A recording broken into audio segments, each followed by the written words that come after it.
एक क्षण जिसने पूरी दुनिया का ध्यान अपनी ओर खींच लिया। दो महाशक्ति नेता आमने सामने बैठे थे और जब सबको किसी बड़े समझौते या सैन्य चर्चा की उम्मीद थी, तब भारतीय प्रधानमंत्री नरेंद्र मोदी ने रशिया के अध्यक्ष व्लादिमीर पुतिन को एक ऐसा उपहार दिया जिससे शायद किसी ने इमेजिन भी नहीं किया था। भगवद गीता, वो भी रूसी भाषा में। ये सिर्फ एक किताब नहीं थी, बल्कि भारत की आत्मा को रूस के अध्यक्ष से परिचित कराने जैसा था। और ये बात सोचने पर मजबूर भी करती है कि आखिर गीता में इतनी क्या खास बात है कि इसकी अंतरराष्ट्रीय स्तर पर भी अपनी पहचान है और अटल सम्मान है।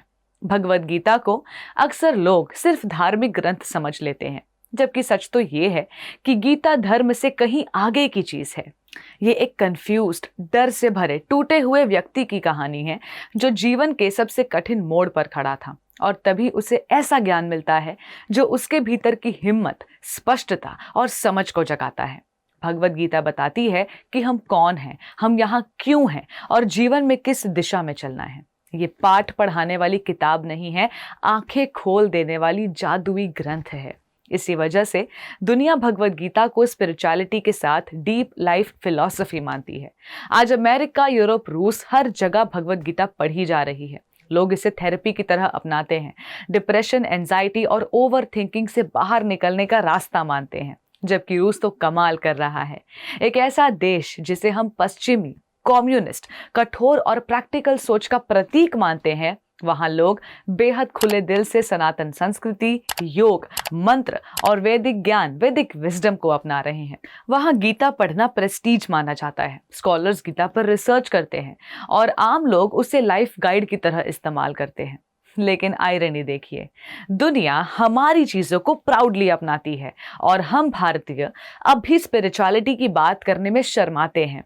मंदिर जाना, गीता पढ़ना, मंत्रों का उच्चारण करना, इन सब को हम अक्सर ओल्ड स्कूल, क्रिंज या टू रिलीजियस कहकर अवॉइड करते हैं। हमारे ही देश में जेन ज़ी को लगता है कि स्पिरिचुअल एक्टिविटी ओपनली करने से लोग उन्हें जज करेंगे। लेकिन वही लोग जब फॉरेन इन्फ्लुएंसेस को योग करते देखते हैं, गीता के कोट्स को शेयर करते देखते हैं, कीर्तन में झूमते हुए देखते हैं, तो अचानक वही चीजें उन्हें एस्थेटिक लगने लगती हैं।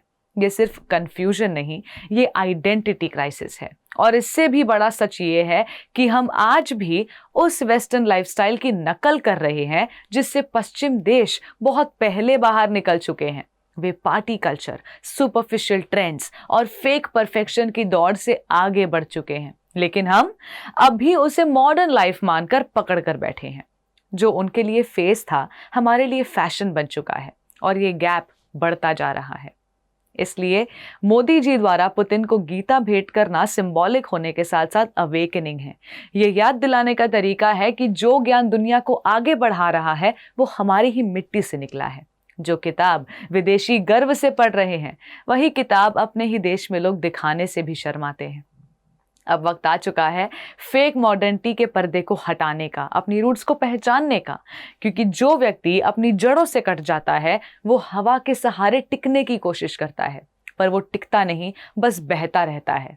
अपनी संस्कृति में बैकवर्डनेस नहीं, पावर है, और उस पावर को प्राउडली अपनाना ही असली प्रोग्रेस है। भगवान श्री कृष्ण ने अर्जुन को गीता के माध्यम से युद्ध करने का संदेश दिया था, पर वो युद्ध अधर्म के खिलाफ था। और आज युद्ध तो होते हैं, मगर अपने स्वार्थ के लिए। अगर दुनिया के सारे लीडर्स भगवद गीता पढ़कर उसके सार को समझ जाएंगे तो पूरी दुनिया एक साथ मिलकर धर्म को गंभीरता से अपनाएगी। वसुदेव कुटुंबकम, जिसका वर्णन हमारे शास्त्र अनादिकाल से करते आए हैं, वो हमें हमारी आंखों के सामने देखने का सौभाग्य मिलेगा। सोच क्या रहे हैं? This video is your sign. Screen पर दिए गए नंबर पर अभी संपर्क करके चाहे जिस लैंग्वेज में आप भगवद गीता को ऑर्डर कर सकते हैं, इंक्लूडिंग रशियन लैंग्वेज। धन्यवाद। हरे कृष्णा।